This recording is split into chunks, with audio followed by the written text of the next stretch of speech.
মানেই অনেকের কাছে নলেন গুড়ের সন্দেশ বা রসগোল্লা, কিন্তু আমার কাছে শীতের আসল আকর্ষণ একটাই, জয়নগরের মোয়া।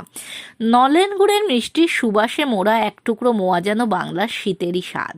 একদিন ঠাকুমাকে জিজ্ঞাসা করেছিলাম মোয়ার নাম জয়নগরের মোয়া কেন। ঠাকুমা হেসে বলেন, এ নিয়ে নানা জনশ্রুতি আছে।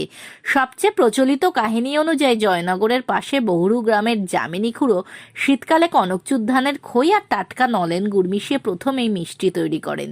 যদিও এর লিখিত ঐতিহাসিক প্রমাণ নেই, পরে জয়নগরের বড়বাজার থেকে এই মোয়া দূর দূরান্তে ছড়িয়ে পড়ায় নাম হয় জয়নগরের মোয়া।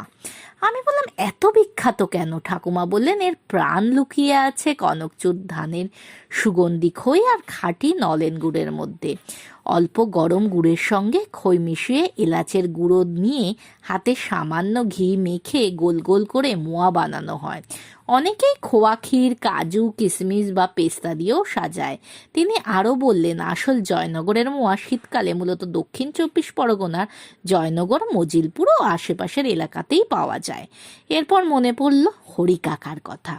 প্রতি মাঘে তিনি বাড়িতে এসে বলতেন, মা ঠাকুরন, কয়টা আসল জয়নগরের মোয়া নিয়ে আইসি, অহনার আসল কনকচুর কই পাওন যায়।